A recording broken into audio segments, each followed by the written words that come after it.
बज पायलिया छम छम मैया के चरणवा में, बज पायलिया छम छम मैया के चरणवा में। जगमग ज्योत जरेला मैया के भवनवा में, बज पायलिया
मगन रहेला सब लोगवा मैया के भजनवा में, बज पायलिया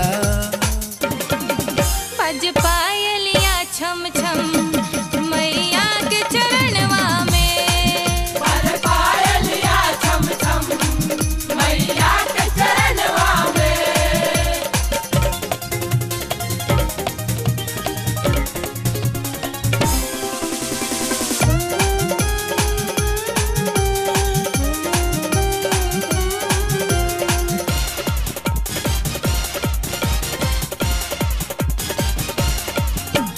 एक हाथ में त्रिशूल शोभे, एक हाथ में माला हो, पाँव के दर्शन मैया के दुख दर्द मिट जाला हो।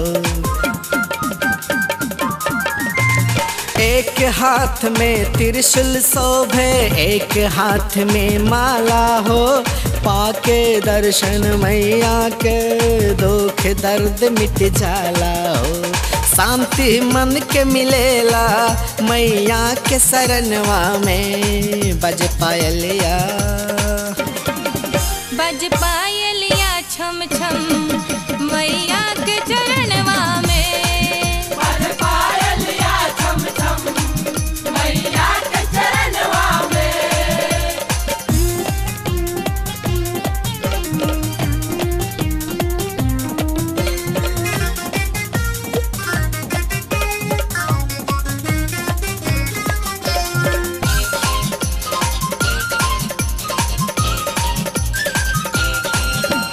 एक तरफ ढोलक बाजे, एक तरफ मंजीरा हो, सबके हु गुणगान करे मैया के महिमा हो।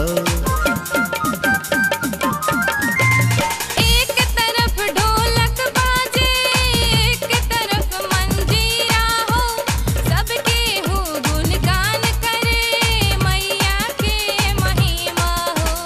नच नच गावे सुरेश मैया के आंगनवा में, बज पायलिया